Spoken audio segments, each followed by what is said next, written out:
Hello, welcome to e-Niro Diaries. So on Wednesday, we will be leaving for the UK, getting the Wednesday night ferry over there. First time in over a year that I've been back anyway to the UK, and it'll be the fifth time I think we've gone back in the e-Niro, which is now at about 110,000 kilometres, and I think we're going to do about 1,400, 1,500.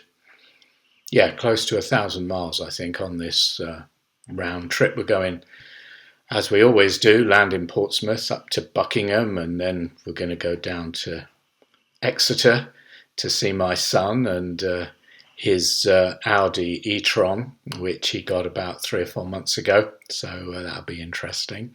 But yeah, there's so much stuff on YouTube about climate change, and there's so much about from climate change deniers, as if there's not enough evidence already. And it got me thinking today when I was out walking doggo this morning, that we've had 3 or 4 really sunny days, unseasonably warm, and in fact a few days ago in Pau, which is a town just in the lee of the Pyrenees Mountains in the southwest there, they had 26.9 degrees. I mean, it's a bit of a weird combination of warm weather from the Mediterranean and the Sahara all combining, and then the air being pushed down on the other side of the Pyrenees. It's a strange compression effect, they call it. But I mean, okay, it wasn't that warm here, but it was still in the sunshine comfortably 21, 22. So I'm out there today walking the dog. We had a shower of rain, and this rain was warm, and the wind coming from the southeast was warm. And this is the 1st of December, and people who deny climate change, I mean, I don't know what kind of they're smoking, but my goodness, if we haven't got enough evidence already, and the fact is that for every 1 degree rise in global temperature, the amount of moisture the atmosphere can hold apparently is 7% more. So, I mean, I'm not a meteorologist, but this is a known fact by meteorologists. And what are we now at 1.3 degrees globally, higher than the average over the last few hundred years? And so the atmosphere's got about 10% more moisture in it, and that's manifesting in some places as flooding and whatnot. And of course, it's not being nicely spread out across the planet. It's not drought areas are suddenly getting nice lots of rain.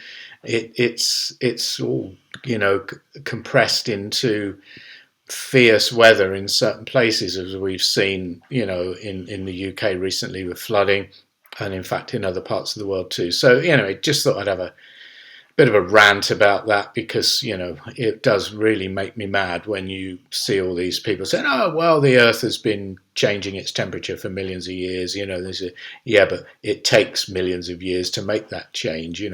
In sort of 200 years since the Industrial Revolution, we've put a quadrillion tons of CO2 into the atmosphere from burning coal and oil and gas. And I'm sort of an optimistic type. I see that this is gradually coming to an end, and all the signs of it are there now. So despite all the tensions and aggression in the Middle East, and Houthi rebels firing rockets at cargo ships and all the rest of it, oil hasn't gone up at all this year. In fact, I think it peaked at $100 at one point briefly when tensions were pretty high, but it's been knocking around $70, and they're beginning to fight amongst themselves, the OPECs. People like ferrets in a sack. Nobody wants to cut production because they all need the money to keep their nasty little regimes in business.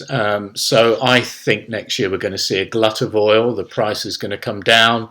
So we can see that this massive container ship of fossil fuels that's been building up steam and is so big for a couple of hundred years is beginning to slow down, and it will begin to turn. And every electric car that's sold assists in that process. Anyway, that's my little rant for today. I hope you're well, and we'll see what the weather's like in the UK. All we hope for is that we don't get gale force winds while we're in the boat on Wednesday night and coming back the following week. So far, we've been pretty lucky over the years. We've had one or two rough crossings, but generally it's been okay. Anyway, thanks for watching. Until the next time.